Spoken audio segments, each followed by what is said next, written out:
Non, comment vous faites comme si vous ne maîtrisez pas la chanson? Ok, j'ai l'honneur de venir très respectueusement, aidez-moi, solliciter de votre très haute bienveillance la faveur de commander 100 000 francs. Ça nous a tués. Ça nous a tués comment?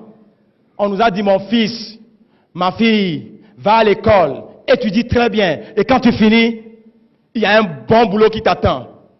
Il suffit d'écrire cette phrase sur un bout de papier, tu vas aller te déposer dans les meilleures entreprises, tu vas gagner un bon boulot, tu vas gagner un bon salaire, tu vas te marier, tu vas fabriquer de bons enfants et tu viendras prendre soin de nous. C'est ce qu'on nous, en tout cas, c'est ce qu'on nous a dit. Donc nous tous, c'est comme si le seul moyen pour gagner de l'argent, c'est d'aller à l'école, avoir un bon boulot, avoir un bon diplôme et gagner un bon boulot. Et du coup, quand on va à l'école et on a collecté ces diplômes-là, on vient, on reste à la maison et en attendant, on est en train de chercher le bon boulot. Et du coup, ça nous maintient dans ce qu'on appelle l'attentisme. On attend. Pendant ce temps, on laisse son potentiel comment? Pendant qu'on attend, le potentiel aussi fait quoi? Dort. Notre propre capacité dort. Alors qu'on a tellement de problèmes autour de nous, auxquels nous tous, nous pouvons réfléchir à apporter des solutions. Parce que monsieur Nassirou vous a dit, on libère son potentiel à travers la créativité. La capacité à créer des solutions à nos problèmes. Mais à partir du moment où on ne nous a pas inculqué que il faut créer des solutions, eh bien nous croyons qu'il y a des gens qui sont créés de façon spécifique, qui ont la capacité à créer des solutions, et nous on va déposer, j'ai l'honneur là-bas, et trouver le boulot. Du coup, des millions de personnes ont fini leurs études et ils sont à la maison en train de chercher ce boulot. Ils sont devenus des chercheurs d'emploi. Tu cherches l'emploi. Est-ce que l'emploi est perdu?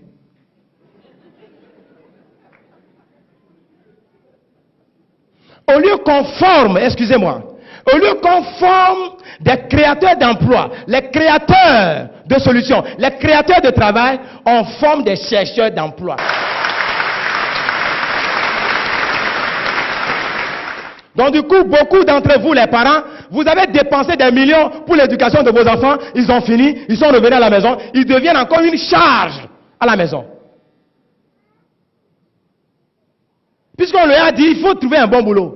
Au lieu qu'on lui inclut qu'il a toutes les capacités, quand il finit l'école, s'il n'a pas trouvé le boulot, il n'a qu'à créer lui-même son propre boulot. Et on attend. Oh, mesdames et messieurs, quand tu attends, tes problèmes aussi t'attendent. On va dire ça ensemble. Si tu attends, ça t'attend. Notez ça. On va répéter. Si tu attends, ça t'attend. C'est-à-dire, si tu attends, ça t'attend, ça veut dire, si tu attends, tes problèmes aussi t'attendent. C'est-à-dire, si tu ne fais rien, tu vas avoir beaucoup de problèmes, tu vas avoir envie de satisfaire à tes besoins, mais tu ne peux pas, tu vas souffrir. Donc tes problèmes aussi attendent. J'étais en Côte d'Ivoire, quand j'ai dit, si tu attends, ça t'attend, il y a un monsieur qui a dit, non, si tu attends, Satan t'attend. Satan représente quoi? La souffrance. Si tu attends, Satan t'attend au carrefour. Les problèmes t'attendent. À 30 ans, tu vas avoir le stress et tu vas mourir de diabète, de tension.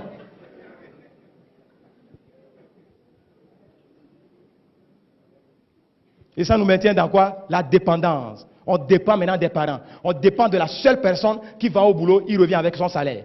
Et le peu de salaire qui revient, nous tous on va manger. Regardez, mesdames et messieurs, nous avons eu même des parents qui n'ont jamais été à l'école, mais ils ont su gagner de l'argent pour nous envoyer à l'école. La plus forte raison, vous et moi qui avions été à l'école, qui connaissent maintenant comment s'exprimer en français, on doit gagner l'argent.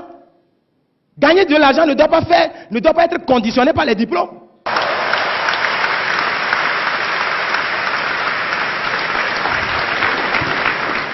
Et de la dépendance, on reste au niveau de la consommation. On consomme seulement, on ne produit pas. Et quand on ne produit pas, on ne crée pas des solutions, on se maintient dans la pauvreté, mesdames et messieurs. Et puisque il y a deux C dans la vie, il y a les créateurs et puis il y a les consommateurs. Les créateurs, les Chinois, ils créent des solutions et ils nous envoient les solutions. Les consommateurs achètent quoi? Les solutions. Les consommateurs ne font que sortir leur argent. Leur argent, et les plus riches, c'est ceux qui vendent leurs solutions, c'est-à-dire qui font preuve de créativité, qui sont en train de libérer leur potentiel. Libère ton potentiel. Dis à ton frère, libère ton potentiel. Libère ton potentiel. Sois créative. Sois créatif. Sois une solution pour les autres.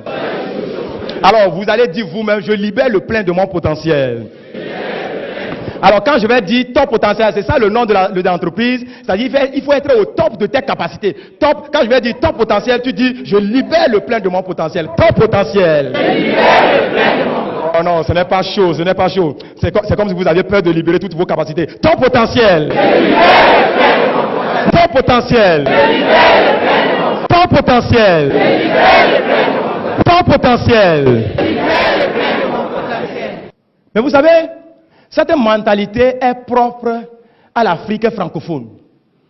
C'est vrai, nous disons depuis là que l'Afrique est en retard, mais je vous dis, au moins l'Afrique anglophone est en avance sur nous. Qui est d'accord? Au moins.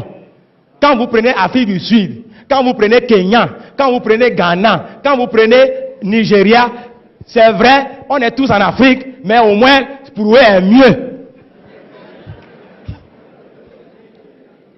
Tout simplement parce qu'ils font preuve de créativité. Ils sont plus entreprenants. On ne les maintient pas dans la mentalité de bureaucratie. Entre-temps, je suis allé au Nigeria pour voir un peu comment la mentalité se passe là-bas. Parce que moi aussi, je suis africain francophone, 100%. Mais ma mentalité a changé très tôt. C'est ça qui a fait la différence. Alors quand je suis allé au Nigeria surtout, mesdames, j'étais choqué. J'étais même aigri au début. Je vois l'étudiant, suivez attentivement, l'étudiant nigérian vient en classe en voiture 4x4 new, pas acheté au port. Hey, le premier jour quand j'ai vu, il dit, hey, parfois moi je pose la question, are you a student? Il dit, how? Pourquoi tu poses cette question? What is your secret? Quand tu lui poses la question, quel est ton secret? Il va te dire, hey, one leg in school, another leg in business. Notre mentalité ici, notre culture ici, notre philosophie, l'éducation qu'on nous a donnée très tôt, c'est qu'un pied à l'école, l'autre pied se trouve où? Dans les affaires. Et c'est ce qui me permet, moi étudiant, ce n'est pas papa qui m'a acheté la voiture, moi étudiant, je peux m'acheter ma propre voiture, neuve. Mais chez nous ici, quelle est la mentalité? Two legs in school, bien collés, c'est-à-dire 2 pieds à l'école, bien collés. À la fin des études, les two legs reviennent aussi à la maison, bien collés à la maison. On regarde la télévision, on mange, on insulte les parents, on insulte les présidents. On croit que c'est eux qui ont fait quelque chose. Maintenant, l'anglophone, quand il a fini ses études, étant donné que l'habitude est une seconde nature, s'il cherche l'emploi et il trouve cet emploi, il le fait très bien. Parce qu'il se dit, ça c'est ma contribution en tant que fonctionnaire pour le développement de ma nation. Il le fait très bien. S'il est ingénieur en informatique, ingénieur en... il le fait très bien, mais il fait toujours one leg in office, another leg in business. C'est ce qui lui permet de ne pas faire trop de prêts et construire sa maison, acheter sa voiture, s'occuper de ses enfants sans avoir les soucis financiers. Mais revenons chez nous, en Afrique francophone. Quand on a écrit j'ai l'honneur plus de 1000 fois, personne n'a répondu. Le jour où on gagne ce boulot, praise the Lord. Alléluia. Two legs in office, bien collés in office. Quand on finit, les two legs reviennent à la maison, bien collés. On regarde la télévision. On mange un peu. Vous savez, là où nous, on est puissant en termes de libération de notre potentiel, c'est notre potentiel sexuel. Quand on finit de manger, on regarde les journaux. Tout ce qu'on dit dans les journaux, c'est la négativité. On est énervé encore. On va se coucher, on libère son potentiel sexuel sur la femme. Nos femmes en Afrique francophone sont tellement fécondes, elles attrapent rapidement, elles fabriquent beaucoup d'enfants. Et quand on fabrique beaucoup d'enfants, les conséquences, c'est que les charges s'augmentent. Quand les charges s'augmentent, le matin, on se réveille, on est énervé, on court, on va au bureau, on revient le soir, on regarde la télévision, on mange un peu. Quand on est stressé, le seul endroit où on peut libérer son stress, c'est sur la femme. On libère encore, la femme attrape, on fabrique encore plus d'enfants, on va au bureau, on revient le soir, on regarde la télévision, on mange un peu, on libère encore, la femme attrape. Au lieu de dire un peu non, les femmes aussi attrapent seulement. Et on a fabriqué tellement d'enfants, les charges ont augmenté, papa est stressé, actuellement il a 30 ans, mais il a tension, il a diabète, lui seul. C'est ça l'Afrique francophone, mesdames et messieurs.